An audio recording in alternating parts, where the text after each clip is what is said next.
I've been waiting years for this, and quite literally years, because some of these parts I have had for probably about 4 or 5 years, probably more like 5 or 6, honestly. But I finally have enough parts, mainly this case, to finally build a 386. I don't know why, there's always just been something I've been like drawn to about like a 386 kind of era system. I think it's mainly just because it's older than any IBM compatible system I've ever used before. Like, my oldest experience with IBM compatibles is like an AMD 5X86, which is from like 1995. So that's like basically Pentium era stuff. So yeah, I don't really have a lot of experience with this. It seems like it's going to be a lot of fun to do. And I think I'm going to be able to build quite a nice 386 system here. I've gotten pretty lucky with some of the parts I've been able to get. Really quick, I know building a 386 doesn't necessarily make a ton of sense. You know, I already have like, well, I guess it's a K6 DOS machine that could easily play way more games than this system can. So really, what's the point in building this? Well, one, for me, it's just fun because I want to do this. But two, there are some games that do work better on a 386. There are some speed-sensitive games that generally only work well between like a 286 and a 386 system, and with things like the turbo on the computer and some settings on the motherboard, I could probably actually drop this down to around 286 performance. So yeah, this should be able to play still a wide variety of games. Really, I don't need an excuse to use this because it's just fun. I mean, look at this motherboard. Doesn't that just look like fun? So the star of the show here, the motherboard plus CPU and RAM, because I don't feel like taking them out because, yeah, these have the worst sockets, and it's an absolute nightmare to take this stuff out. So I'm just not going to. And these RAM slots have a tendency to break. These ones actually do have metal tabs, but still, I don't feel like it. I feel like even when these were new, it probably would just feel like you'd break them. But yeah, this is a pretty standard 386 motherboard. It's like, this would classify as a baby AT, wouldn't it? Because I think full AT is like out to like here. So if this ain't the baby AT, I don't know what is. I forget who exactly made the motherboard. I looked it up on like the RetroWeb motherboard archive or whatever. There's the model number. I'll throw up the brand name on screen, but yeah, it's some brand that probably doesn't exist, or it got absorbed into whoever. It's got this biotech chipset, and there is one chips and technology chip, but I'm assuming these are the main two chipset ICs. No clue if that's a decent 386 chipset. I don't know. The board works. That's what matters to me. I don't think chipset necessarily matters a ton for this kind of era of stuff. It can, but I don't think it's like the main factor in it. I did take the battery off because it was very slightly starting to corrode, and thankfully this has an external battery header right here. So we will be able to rig up some sort of a external battery, which I already have something in mind. This 386 actually does have some cache. I guess this would technically just be just cache, not L1 or L2, because the CPU doesn't have any cache inside of it, so this is just the cache for the system. I forget how much it is. I think it's 128K. That seems fine to me. I mean, cache is better than no cache, so I'm not super familiar with cache on especially like a 386 system, but I think 128K, that should be a lot. That sounds like plenty for the day. And of course, this is all feeding right into here, the main star of the show. So this is the CPU that came with the motherboard, and I'd say it's a pretty nice one. It's absolutely lovely. AMD AM386 DX33. Yeah, 33 megahertz 386. Of course, here we got our 66 megahertz clock crystal. This is pretty close to top end for a 386. The only thing faster than this would be the DX40 at 40 megahertz. And while I could probably upgrade it on this board, I don't know if this board could actually handle the 80 megahertz crystal or not. 33 megahertz, that is perfectly fine. I'm not going for any speed with this system. I mean, I want some speed, but not like, I don't want the crazy fastest 386 or anything like that, because at that point you might as well just build a 486. And like, it just looks nice, man. And you may have spotted this other chip up here, and if you're not super familiar with this era of hardware, this is an external math coprocessor, which houses stuff like a floating point unit, and I think it can do some other stuff. Yeah, but it's mainly a floating point unit, because CPUs at the time typically didn't have floating point units in them, because they were quite complex and expensive to make. This is not like an Intel 387. This is from ULSI, the MathCo, Advanced Math Coprocessor. No clue if that's speedy or by any means. I don't know. It could be worse than a 387. Could be faster than one. I don't know. And I don't really care. It was just in the system when I got it. And we don't really need a math coprocessor for a system that's primarily going to be playing games and just messing around with like old operating systems, but it's on there. So like, why take it off? It would just be pointless to take it off. And here we have 4 1 megabyte SIMs of 30-pin RAM. So we got 4 megabytes. Honestly, that is just fine for a 386. It's like a very reasonable amount of RAM. Knowing me, it'll probably get upgraded to like 8 megabytes at some point, but for now, it's 4 megabytes. We're staying reasonable. I'm not the most familiar with 30-pin RAM, I will fully admit, but I think from what I know, this is RAM with parity.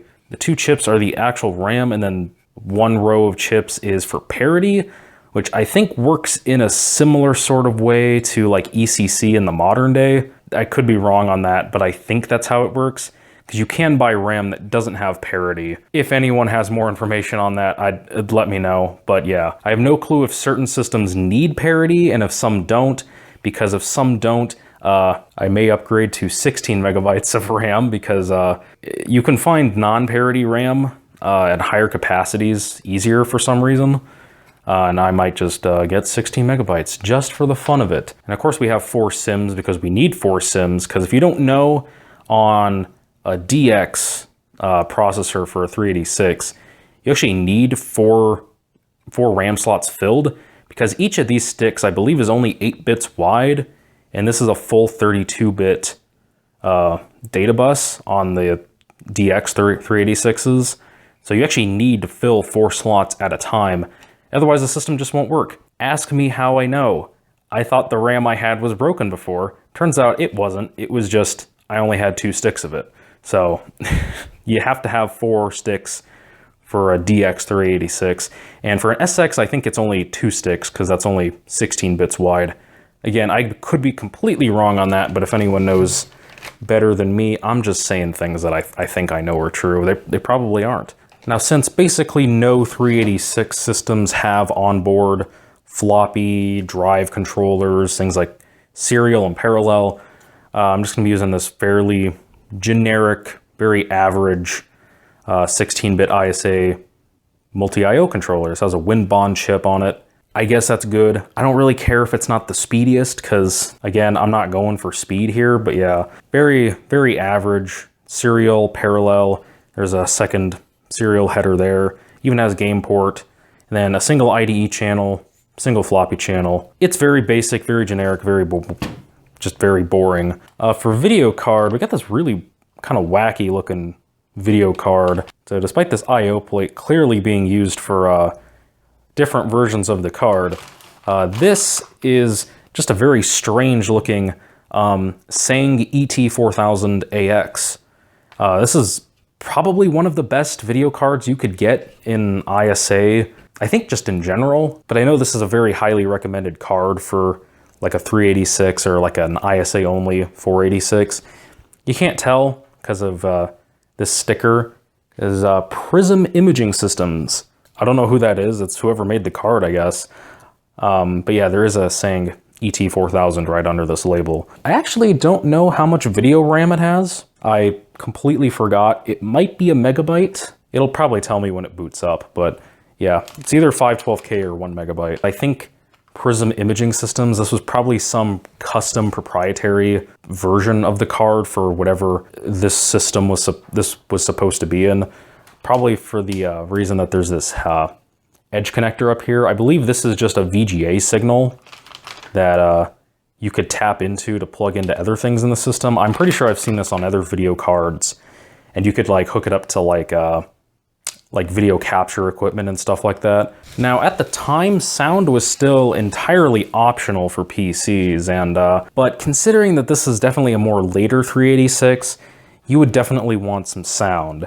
Now, I think this card's a little bit newer than the actual system itself. I think this is from probably around 1993, but this is a Jazz 16, or at least a card that's using the Jazz 16 chipset. I believe this is the MediaVision QuickShot 805 is what this actually is. Now, I'm going to be honest, I forgot exactly who made the Jazz 16 chipset, but I know they're the same company that made the Pro Audio Spectrum. No, this is not Pro Audio Spectrum compatible. This is like one of the few cards that isn't. But yeah, this is a fairly basic, I believe, Sound Blaster Pro 2 clone. It does say Jazz 16, but I'm pretty sure it's not a Sound Blaster 16 clone. But it does have a real Yamaha YMF 262 up there. Has a cool I/O. It's got a physical volume wheel, kind of like early Sound Blasters. But yeah, this is just a fairly average card. It's probably one of the better Sound Blaster clones from what I've been able to find, but is that I think the MIDI out through the game port, the MPU 401, I think it has some pretty bad like hanging note bugs and whatnot, which kind of makes it not pleasant to use. Good thing I wasn't planning on using MIDI with the system really anyways, but that's something to keep in mind, I guess. Now, we kind of just have to put a 5¼ inch drive in a 386 system. It just wouldn't look right not having a 5¼ inch drive in there. And this is just a very average FD55 GFR. These are super common.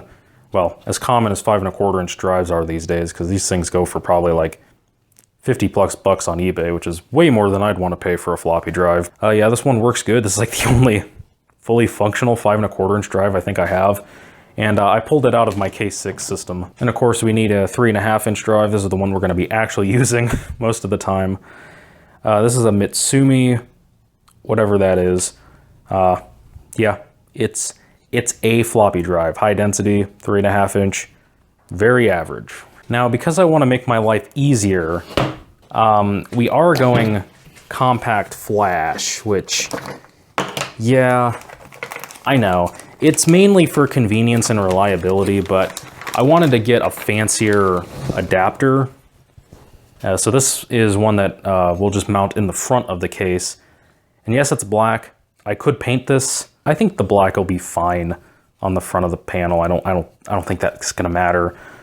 But yeah, this is just a CF card to IDE adapter. This is one of the probably the best, highest quality ones you can get from StarTech. Metal bracket and everything. So this is just nice. And to pair with it, I grabbed some 256 megabyte Cisco CF cards. And having 3 of them is very convenient because it'd be very nice to be able to swap out, like let's say I want DOS on one card, maybe I want to mess around with like Windows 95 or something.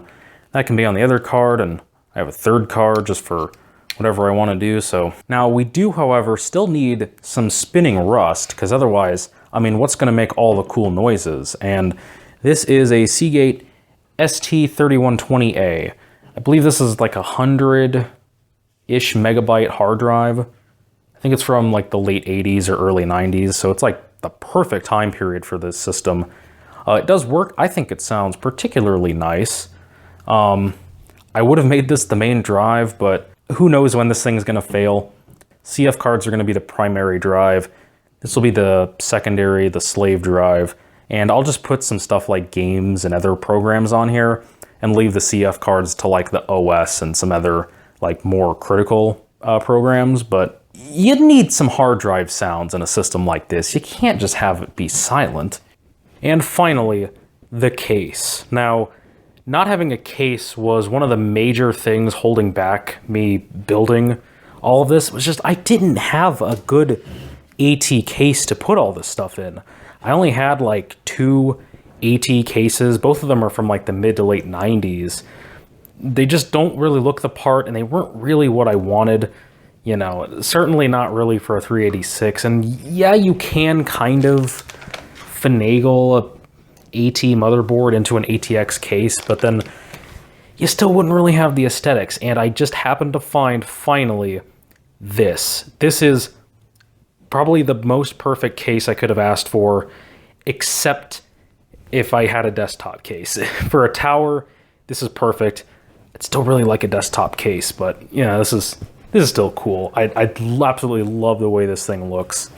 Yes, this is definitely a mini tower. This would have been a more smaller tower at the time.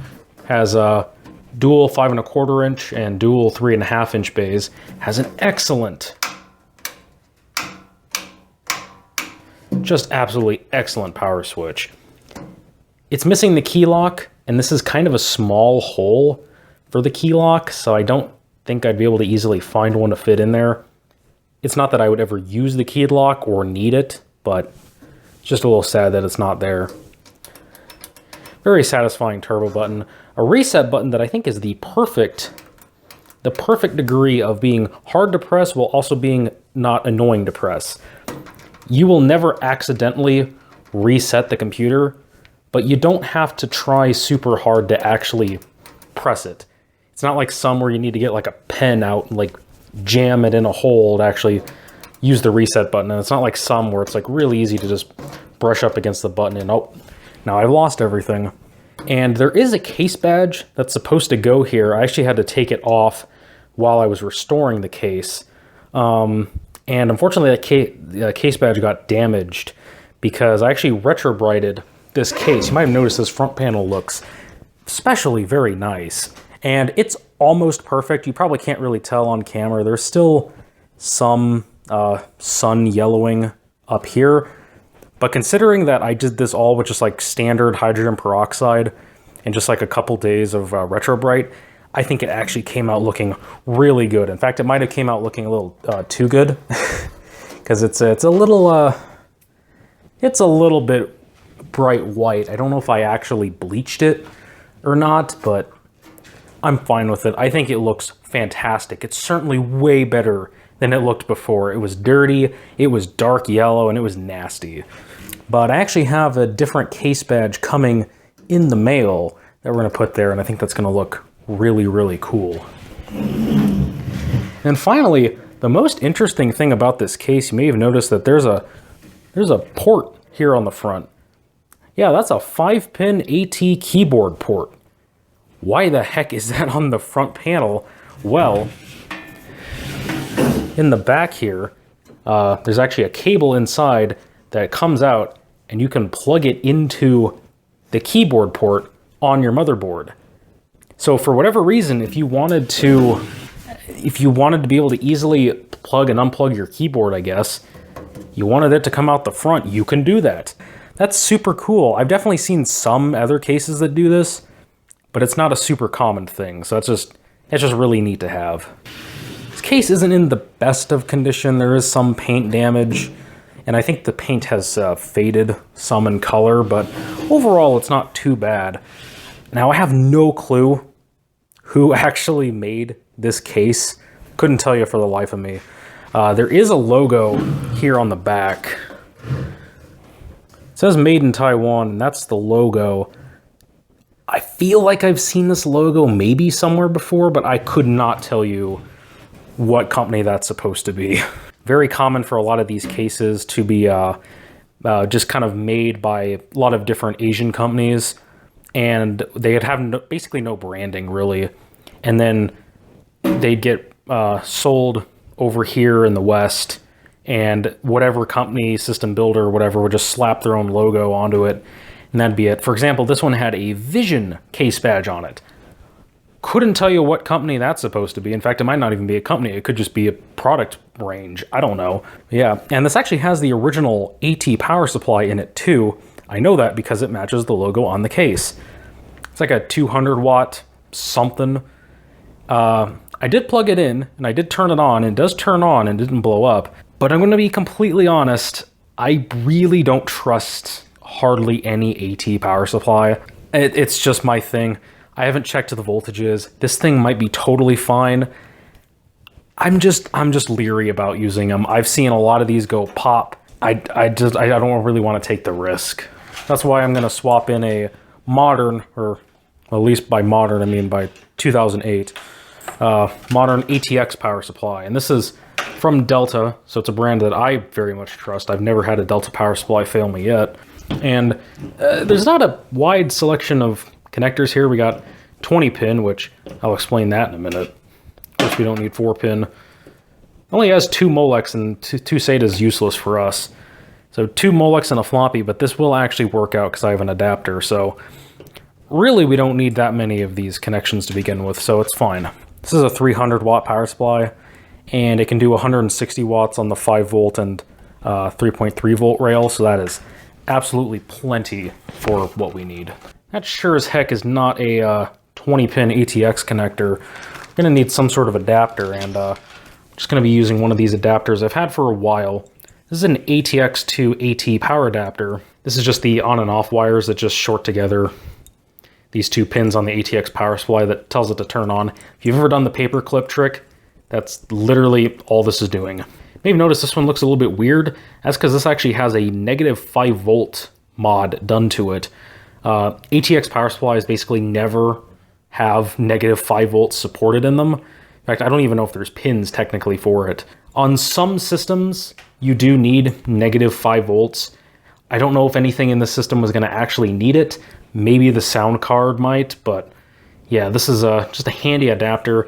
I got these on eBay a long time ago, and the guy who sells them, I don't think sells them anymore. I couldn't find him. So it's kind of sad. I know there's some other options if you need negative 5 volts. There's like I think the voltage blaster from Phil's Computer Lab.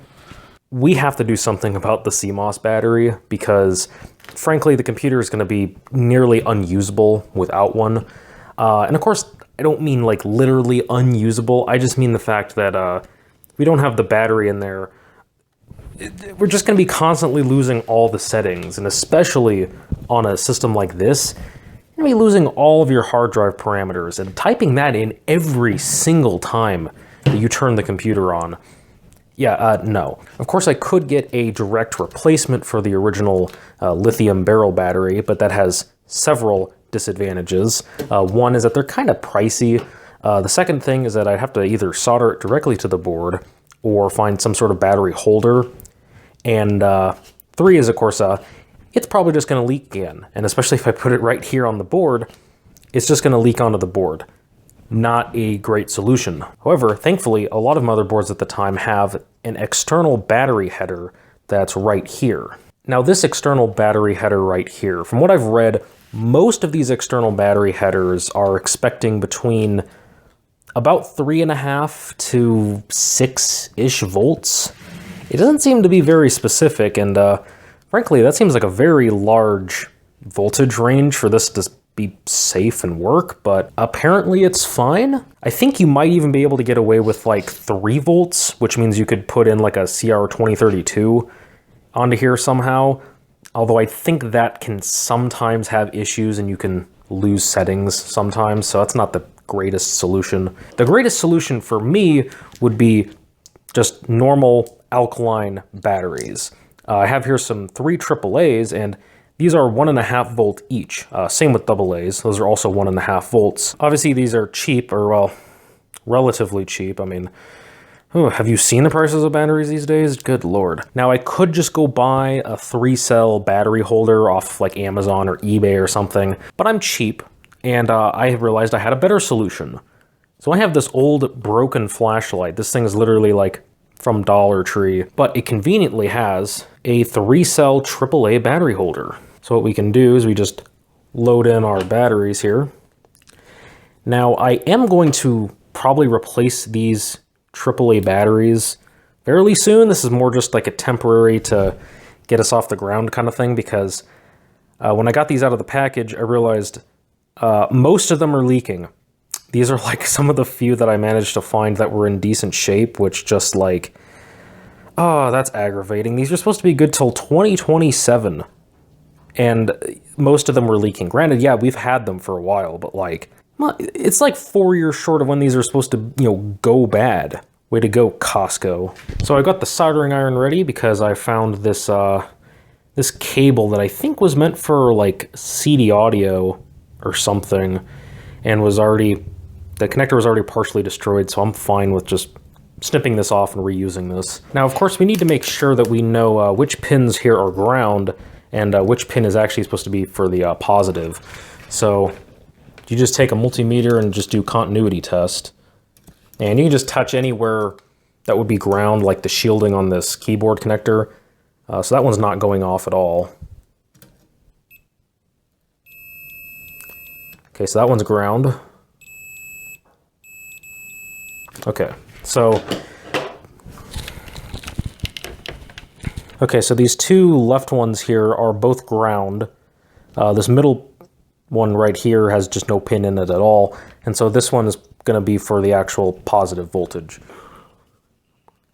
So let's just cut all of these off.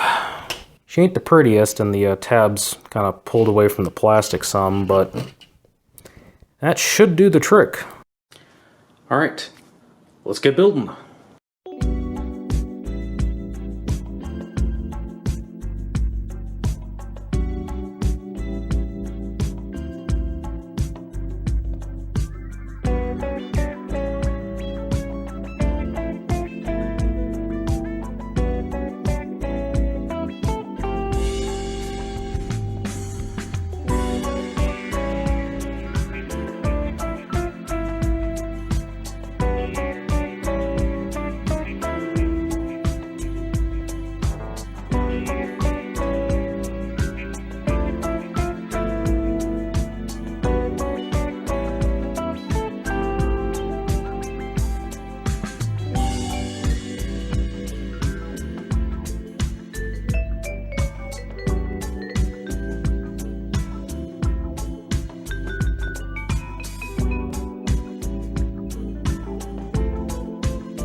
Here she is. I think everything is good to go. I probably have like all the front panel stuff wired up wrong.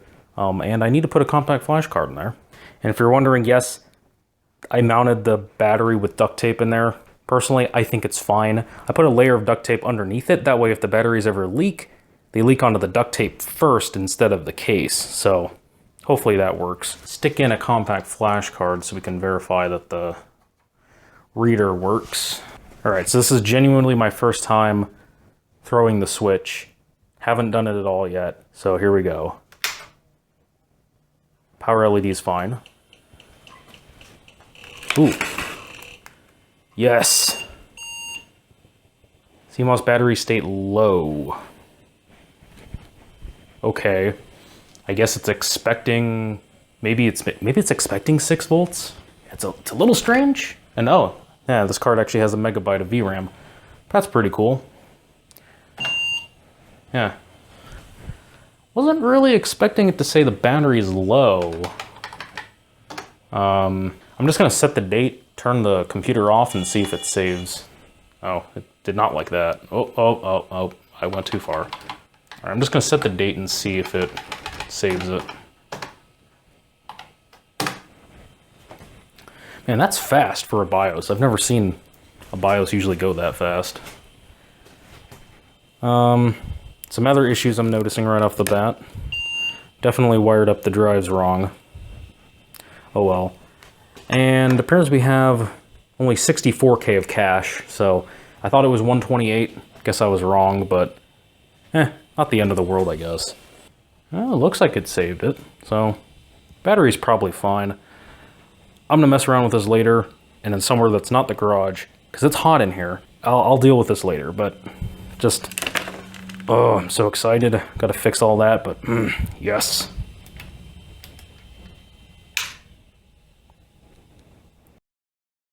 I went ahead and configured all the BIOS settings and installed DOS 6.22.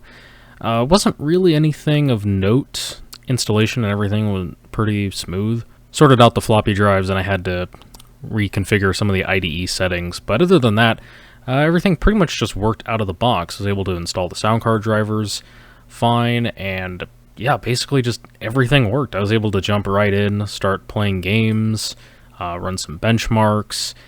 So overall, this system was surprisingly easy to get set up. I'm a little bit used to like Windows 98 era stuff where it's just seems to be problem after problem for me. I was expecting this to be harder, but no, DOS was actually quite easy. Yeah, I didn't install Windows 3.1 or anything like that. I probably will in the future, but at least for the time being, I don't really have plans to, because I didn't really need it, especially just to, test out and run games, and games run pretty well. Stuff like Wolfenstein 3D works great, Epic Pinball, there's a bunch of other games I have. Now, there is one problem with all of this, and apparently it's the RAM, which I didn't think that was going to be the problem, but yeah, it's the RAM. Apparently 4 megabytes is just not enough to run certain things. I wanted to try out Doom on here. I know Doom's not going to run very well on a 386 to begin with, but I just wanted to see, what the performance would be like. But no, it won't launch, because it just is like, yeah, there's not enough free memory. I could probably mess around with the memory settings in DOS and maybe get it to boot, but even like unloading like the sound card drivers, which I think are really small to begin with, and the mouse driver, which again is not very big, and neither of those actually fixed the problem, so I don't know what to do about that other than just putting in more RAM.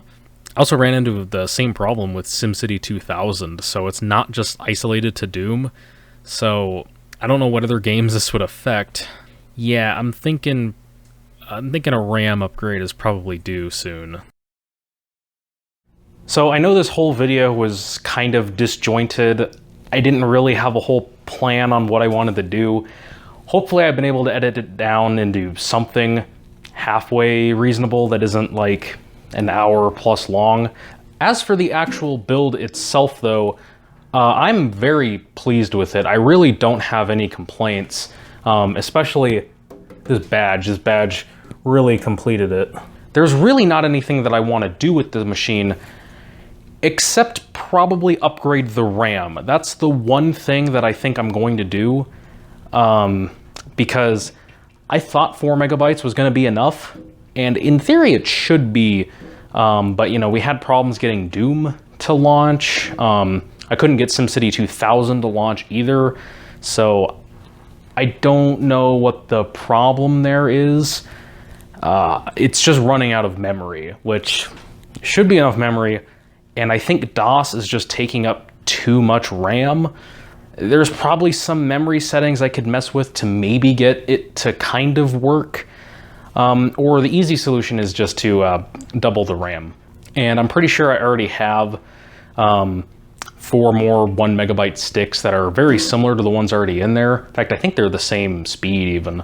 So that's kind of the easy way around this, and I think that's what I'm gonna do. I don't know if that'll ever get its own dedicated video, but it'll probably get shown off in whatever the next video that this thing is featured in. And of course, speaking of which, since I have the lovely CF card here, which makes changing out operating systems a breeze, definitely going to be seeing this machine in more videos in the future. I definitely want to do a video of messing around with Windows 95 on here. Always wanted to mess around with 95 on a 386. And who knows, maybe some other operating systems at some point too. Maybe like OS2. I've never actually used OS2 aside from like very briefly. But yeah, there's really nothing else I want to do with this machine. It kind of is just perfect the way it is. I mean, I guess having a key lock, that would be nice. Other than that though, there really isn't, there's nothing else I'd want to do to this. Maybe add like a modem or an Ethernet card at some point. I don't know if I'd really need either of those, because most of the stuff I'd be doing is not even going to be close to internet or networking related, so it's probably not that necessary. So that's it for this video. I already know with the next video, I have more planned out in my head how I want it to go, so hopefully it's not quite as disjointed feeling as this feels. Maybe it just feels disjointed to me because it's been like well over a month since I started this thing, and I've just had to film in like little bits and pieces here and there, so I don't know. So anyways, I hope you guys still enjoyed the video, and I'll see you guys in the next one.